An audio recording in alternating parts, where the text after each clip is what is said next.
The philosophical idea on alchemy, from silver to gold. The great work of traditional alchemy describes a series of four color-coded stages: the black phase, the white phase, the yellow phase, and finally, the red phase. These colors, it should be noted, constitute the hues associated with the seflroth, Malkuth, the kingdom, following the early 1900s designs of the Golden Dawn, as well as having seemingly inspired Madame Blavatsky's so-called root races in her 1888 work, Anthropogenesis.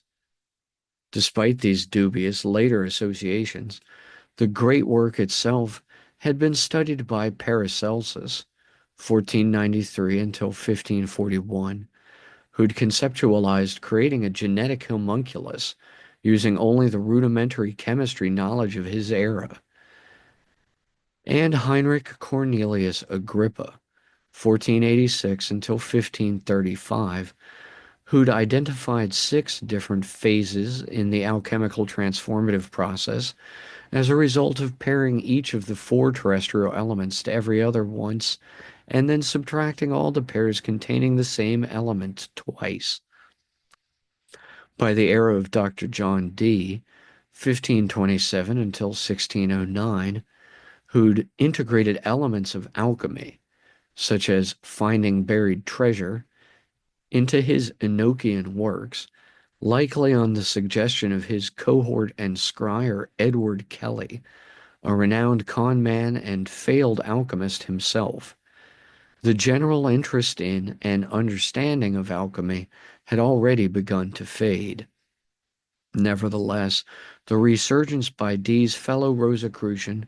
and contemporary Heinrich Khunrath, 1560 until 1605, with his work Amphitheater of Eternal Wisdom, including as its first stage the Alchemist's laboratory print, during the late Renaissance era, likely inspired Sir Isaac Newton, 1642 until 1727, around a century later, during the early Enlightenment era,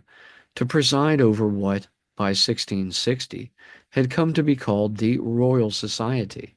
the first group devoted exclusively to the study of materialist science. By the modern era, and the Red Book of Carl Jung, 1875 until 1961,